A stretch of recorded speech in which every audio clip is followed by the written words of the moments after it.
Washington State enacts 2030 target to phase out ICE vehicles.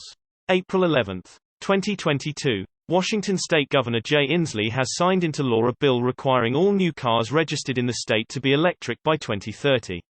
The Clean Cars 2030 measure, part of the $16.9 billion Move Ahead Washington transportation package, sets the most aggressive state target in the U.S. for the phase-out of gas-powered cars, 5 years ahead of California's 2035 deadline, and establishes an interagency council to devise a plan for achieving the goal.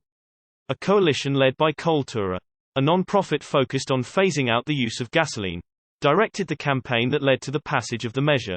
In 2017, Matthew Metz, founder and county executive director of Cultura, published an op-ed praising a bill that called for a 2040 ICE phase-out in California, and calling for Washington state to follow suit. Crazy was one of the kinder words used in the media reaction that followed. A few years later, some 25 countries and several U.S. states have announced plans for phase-outs. And the idea no longer seems so crazy. According to Cultura, Clean Cars 2030 will spur a comprehensive planning process for Washington to get ready for 100% vehicle electrification, clarify the direction of the state's EV market for local governments, automakers and other stakeholders, and incentivize private sector investment in EVs and infrastructure. With the passage of Clean Cars 2030, the era of gasoline-powered cars now has an end date in Washington, said Metz. Clean Cars 2030 sets Washington on a nation-leading path toward a fully electric automotive future.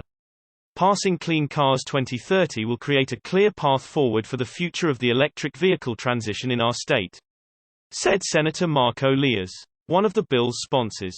This part of our Move Ahead Washington plan will create a timeline with the data, tools and guidelines that every sector from governments to businesses can plan for with confidence. Cultura is also working to pass similar Clean Cars 2030 measures in other states. A Clean Cars 2030 bill was recently introduced in the Rhode Island legislature. Source reposted and summarized from Charles Morris at evannex. My take sounds great as long as they only mean B.E.V.s and not P.H.E.V.s.